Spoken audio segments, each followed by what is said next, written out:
Hello everyone, welcome to my YouTube channel. आज का day बहुत ही अच्छा था। आपके साथ कल ही मैंने शेयर कर दिया आज ट्रेंडिंग डे हो सकता है। ट्रेंडिंग डे कैसे था? पहले मार्केट में गैप अप खोला, फिर एक जबरदस्त ऊपर की तरफ मूव मिला और फिर सेकंड हाफ एक सेलिंग देखने को मिला। मैंने दोनों साइड मूव कैप्चर किए। सुबह मॉर्निंग मैंने बैंक निफ्टी का 45,100 का कॉल बाई किया था 51 के आसपास, और उसका जो हाई था वो 89 का था।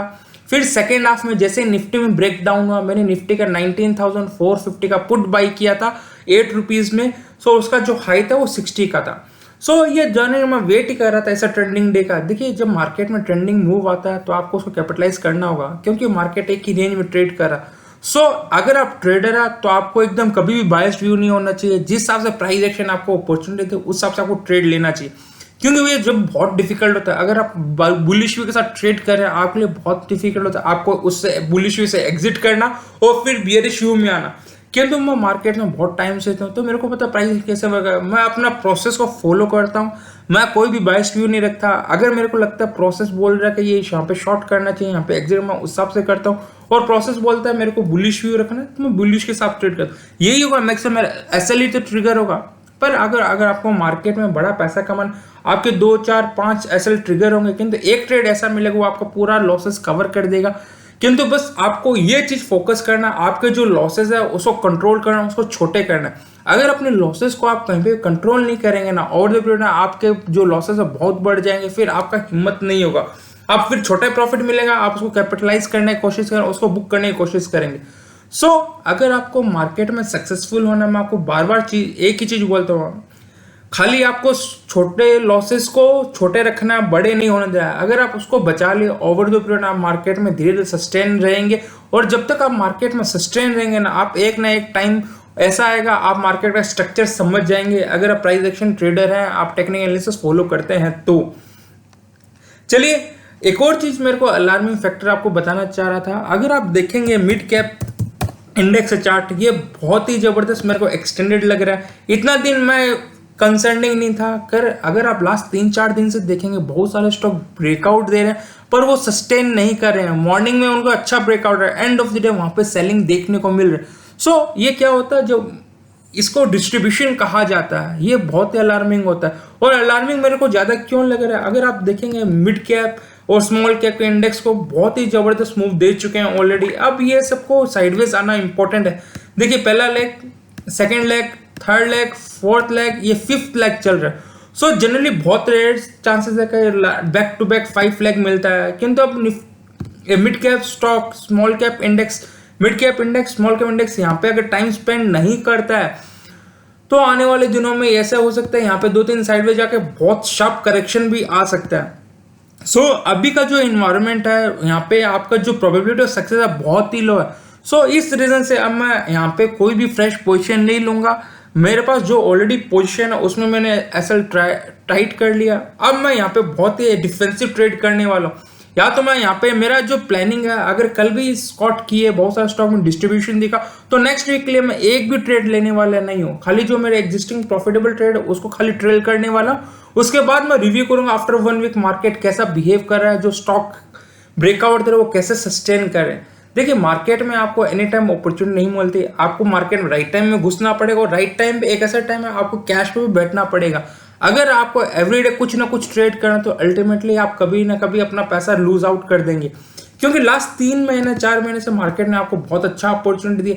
अगर आपने इसने कैपिटलाइज किया है, जो प्रॉफिट गया उसको घर पे लेके जाइए, उसको होल्ड करिए। अगर आप खाली रैंडम ट्रेड करते हैं, एवरी टाइम ट्रेड करते रहेंगे, तो आप जो प्रॉफिट यहाँ पे कमाए फिर से आप मार्केट को देके फिर से आ जाएंगे। आपके लिए बेस्ट रहेगा अभी के लिए एग्रेसिव ट्रेड मत लीजिए। इतना दिन मेरा जो कैपिटल 100% इन्वेस्टेड था, अब मैं अपने कैपिटल को 30% रिड्यूस करने वाला। अब मैं जो ट्रेड लूंगा या जो मेरा कैपिटल मार्केट में रहेगा वो 50 to 60% ही रहेगा। जो बैलेंस 40% है, जैसे मेरा ट्रेलिंग एसएल ट्रिगर होगा मैं उसको कैश में सिट रहूंगा। अब मैं फर्दर नया पोजिशन लेने वाला नहीं हूँ। सपोज करिए कल मार्केट गिरता तो मेरा मैक्सिमम एसएल ट्रिगर हो गया, तो मैं 100% की जगह 80% इन्वेस्टेड, मेरा 80% पूरा आउट हो जाऊंगा, तो मेरा जो कैपिटल इन्वेस्ट 20 रहेगा, 80 फिर मैं कैश में रहूंगा। उस 80 को मैं धीरे धीरे डिप्लॉय करूंगा, एक बार में मैं डिप्लॉय नहीं करूंगा। जैसे से मार्केट कंडीशन इंप्रूव होंगे तभी करना। अभी के लिए मैं आपको सेम सजेशन देना चाहता हूँ, अभी के लिए फ्रेश ट्रेड अवॉइड करिए। जो आपके पास एग्जिस्टिंग प्रॉफिटेबल ट्रेड्स है उसका एसएल टाइट रखिए, तभी आप मार्केट से एक अच्छा पैसा बना सकते हैं। चलिए अपने निफ्टी का डिस्कस कर लेते हैं। निफ्टी कहाँ पे कल अपॉर्चुनिटी दे सकता है? कल निफ्टी में ट्रेंडिंग मूव देख सकता है। जनरली फ्राइडे को बहुत ही अच्छा ट्रेंडिंग मार्केट रहता है, इसको मैं आपके साथ पहले भी बता चुका हूँ, क्योंकि मार्केट अगर आप देखेंगे ना डेली चार्ट्स में, ये यहाँ पे एक रेंज में ट्रेड कर रहा है। सो मोस्ट प्रोबेबली चांसेस कल निफ्टी नीचे की तरफ ब्रेक डाउन दे सकता है। अगर निफ्टी कल नीचे की तरफ ब्रेक डाउन देता है तो उसको कैपिटलाइज करने का मेरे से लगता है कल निफ्टी 100-200 पॉइंट अगर नीचे गिर जाए कोई बड़ी अपॉर्चुनिटी मिल सकती है।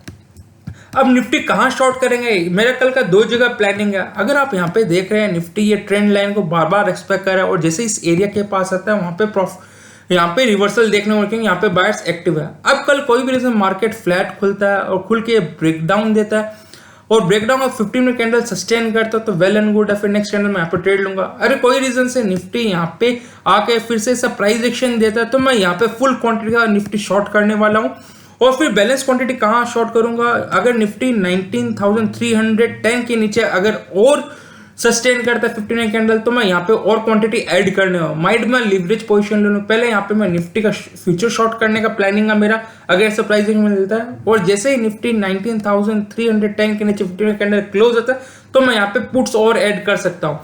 क्योंकि मैं यहाँ पे पुट्स और ऐड क्यों कर रहा हूँ? क्योंकि यहाँ पे अगर निफ्टी कल 19,380-70 के पास गिरती है तो मेरे पास 50-60 पॉइंट्स का ऑलरेडी प्रॉफिट रहेगा, उसको मैं कुशन की तरह यूज करने वाला हूँ और उसके कुशन से मैं पुट और भी बाई करने वाला हूँ। यहाँ पे मेरे क्वांटिटी में एग्रेसिव ट्रेड प्लान कर रहा हूँ। कल ऊपर की तरफ मैं इंटरेस्टेड हूँ, जब तक निफ्टी 19,500 के ऊपर डेली बेसिस क्लोज नहीं देगा मैं निफ्टी में अभी बाइंग के लिए अवॉइड करूंगा। अभी मेरा प्लान निफ्टी में शॉर्ट करने का है।